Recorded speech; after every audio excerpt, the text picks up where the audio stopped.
Hello' everyone easy Assam এক্সামৰ অন্য এটা ভিডিঅ'লৈকে সকলোকে আদৰণি জনালোঁ।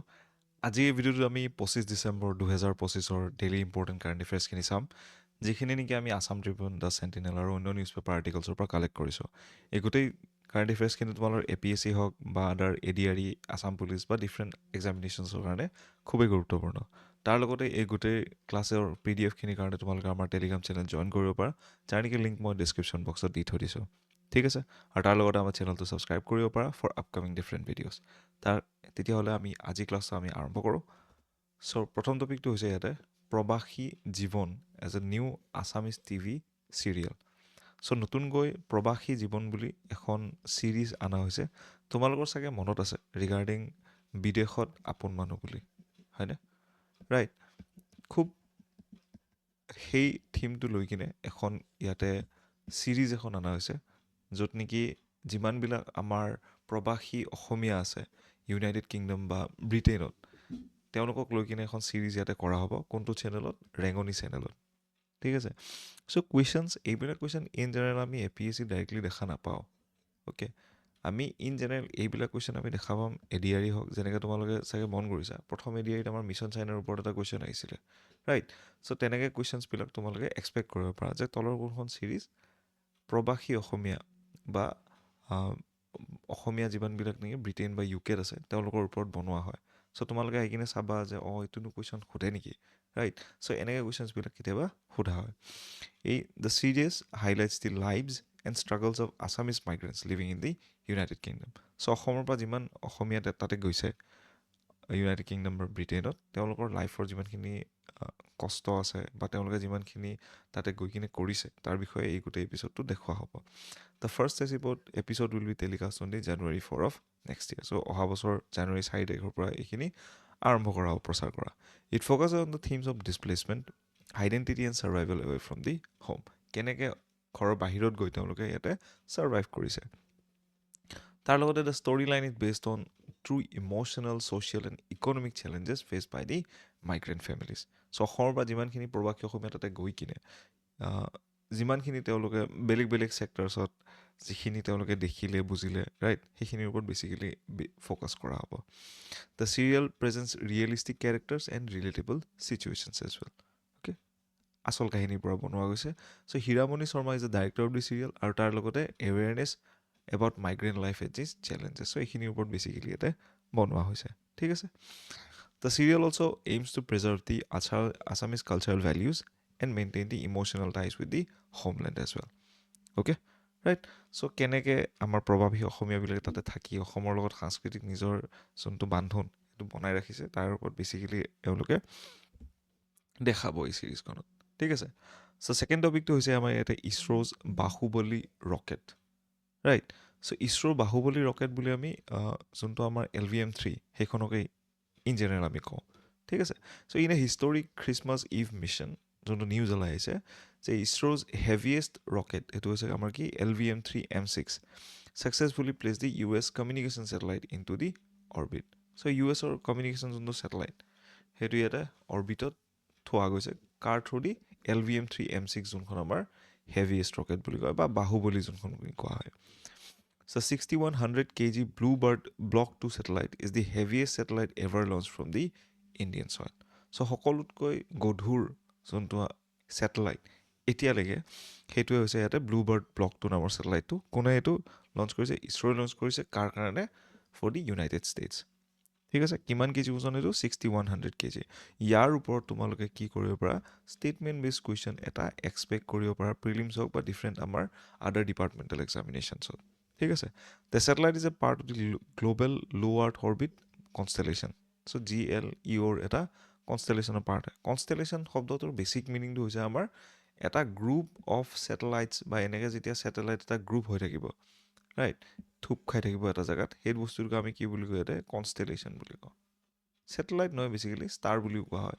ঠিক আছে, ইয়াতে আমি কনষ্টেলেশ্যন বুলি কৈছোঁ। বেছিকেলি ছ'লাৰ অবজেক্টছৰ এটা গ্ৰুপক আমি ইয়াতে ছেটেলাইট বুলি কওঁ, কনষ্টেলেশ্যন বুলি কওঁ। ঠিক আছে, চ' LVM-3M6 rocket is nicknamed Baahubali due to its heavy lifting capacity. বাহুবলী নামটো কিয় দিয়া গৈছে? কাৰণ ইয়াৰ বহুত বেছি লিফটিং কেপাচিটি, মানে বহুত গধুৰ বস্তু ওপৰলৈকে লৈ যাব পাৰে।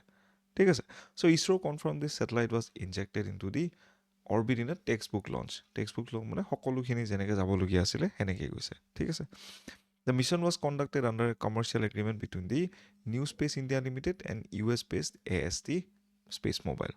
So NSIL কি হয় New Space India Limited এটা ইণ্ডিয়ান গভৰ্ণমেণ্টৰ ইছৰ'ৰ আমাৰ কি হয় এটা কমাৰ্চিয়েল উইং হয় যোনে নেকি এই বস্তুখিনি ইয়াতে মেইনটেইন কৰে ঠিক আছে ৰাইট কমাৰ্চিয়েল উইং মানে বেচিকেলি যিমানখিনি আমাৰ কমাৰ্চিয়েল এক্টিভিটিজ আছে বা ডিলছ যিখিনি আছে সকলোখিনি ইয়াতে NSIL চায় ঠিক আছে so' US based AST space মোবাইলে এই গোটেই ছেটেলাইটটো লঞ্চ কৰিছিলে ISRO' through the the satellite separated successfully after 15-minute flight so' 15 minute ফ্লাইটৰ পাছত এই ছেটেলাইটটো নিজৰ অৰবিট পালেগৈ so' ISRO' highlighted that the LVM-3 rocket has a 100% success so' 100% ইয়াতে ছাকচেছ আছে এই গোটেই ৰকেটখনৰ কোৱা হৈছে ঠিক আছে চ' তাৰপিছত আহে টপিক নম্বৰ 3 এইটো আনৰেষ্ট ইন ৱেষ্ট কাৰ্বি আংলং তোমালোকে চাগে নিউজত শুনি আছা এই এটা আৰ্টিকেল আহিছে এই আৰ্টিকেলটো আমাৰ এক্সামৰ ফালৰ পৰা কিমানখিনি গুৰুত্বপূৰ্ণ হ'ব পাৰে মই তোমালোকক ক'ম যে MCQ প্লেটফৰ্মত বিলিভ মি এনেকুৱা প্ৰটেষ্ট বা এনেকুৱা আনৰেষ্টৰ ওপৰত কুৱেশ্যন খুব কম সোধা যায় বা নুসুধে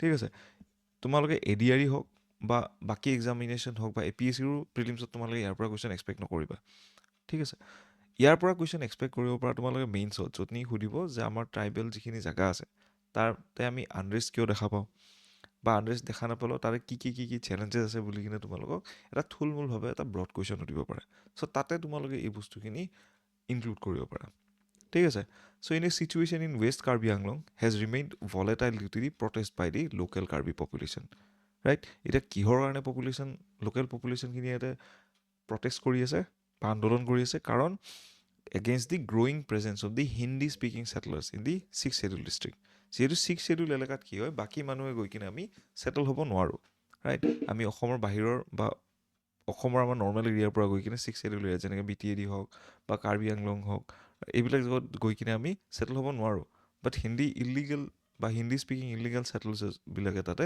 ছেটেল হৈ আছে যাৰ কাৰণে কি হৈছিলে local settlers a large scale encroachment of the VGR যেনেকৈ ভিলেজ গ্ৰেজিং ৰিজাৰ্ভ আৰু PGR মানে প্ৰফেশ্যনেল গ্ৰেজিং লেণ্ড ৰাইট সেইবিলাক জেগাত আমি কি দেখা পাইছোঁ লাৰ্জ স্কেল এনক্ৰচমেণ্ট বা আমি অবৈধ বেদখল আমি তাতে দেখা পাই গৈ আছোঁ ঠিক আছে চ' যাৰ কাৰণে কি হৈছে লোকেল মানুহবিলাকে এতিয়া থ্ৰেটেণ্ড হৈ গৈছে হয়নে so' tensions have been building for years with the repeated appeals by the Karbis to the state government yielding no' results as such okay এই গোটেই আৰ্টিকেলটোত লিখা আছে ৰাইট যে বহুত বছৰৰ পৰা ইয়াতে ছিটুৱেশ্যনখিনি লাহে লাহে গৰম হৈ গৈ আছে আৰু যিহেতু উচ্ছেদ তাতে হোৱা নাই আৰু উচ্ছেদ যোনটো হ'ব লগা আছিলে সেইটো গুৱাহাটী হাইকোৰ্টে ষ্টে লগাই থৈ দিছে তাৰ কাৰণে আমি কি দেখা পাইছোঁ ইয়াতে বেচিকেলি এই গোটেই আন্দোলনটো তাৰে এটা ৰিজাল্ট বা আউটকাম হিচাপত আমি দেখা পাইছোঁ অ'কে তাৰ পৰা এটা dialogue involving the state government Karbi Anglong autonomous council and the aggrieved Karbi community has been convened so' ইয়াতে এটা থুলমূলভাৱে আমি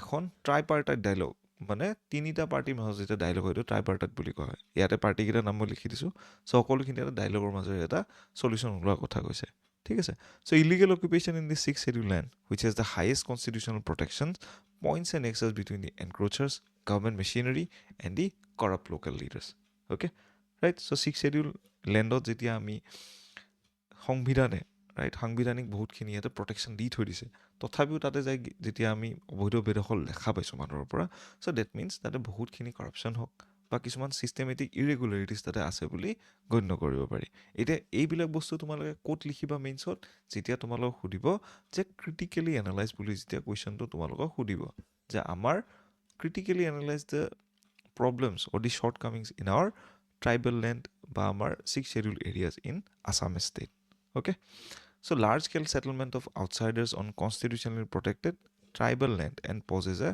grave threat to the indigenous existence so তাৰে থলুৱা লোকেল যিখিনি মানুহ আছে তেওঁলোকৰ গাত নিজৰ এটা ভয় সোমাইছে they are scared of their losing their existence in their own land so তাৰ কাৰণে আমি এই গোটেই প্ৰটেষ্টটো দেখা পাই গৈ আছোঁ ঠিক আছে থুলমূলভাৱে মই বুজাই দিব ট্ৰাই কৰিলোঁ তোমালোকে MCQ কুৱেশ্যন ইয়াৰ পৰা এক্সপেক্ট নকৰিবা অ'কে চ' আজিৰ ভিডিঅ'টোত ইমানখিনি আছিলে তাৰ আগত আমি যিহেতু আমি মোমেণ্টছ বা এটা নতুন ইয়াতে লৈ আহিছোঁ য'ত নেকি আমি কিছুমান প্লিজিং ইয়াতে ফটোজবিলাক চাব ট্ৰাই কৰোঁ আমাৰ যিমানবিলাক নিউজ পেপাৰ আছে তাৰ পৰা কালেক্ট কৰি কিনে।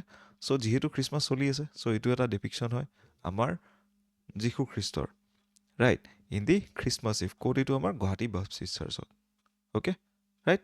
চ' এইখন নাটক ইয়াতে পাতিছিলে, play depicting the birth of Jesus Christ, right, because it is a Christmas day.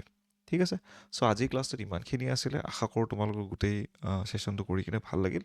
চ' তোমালোকে আপকামিং যিমানবিলাক এক্সামিনেশ্যন আছে, আছাম পুলিচ হওক, ৰাইট, বা ADRE হওক, বা আছাম APSCৰ আমাৰ প্ৰিলিমছ হওক বা মেইনছ হওক, তাৰ কাৰণে এই গোটেই চেনেলটো তোমালোকে ছাবস্ক্ৰাইব কৰি ল'ব পাৰা।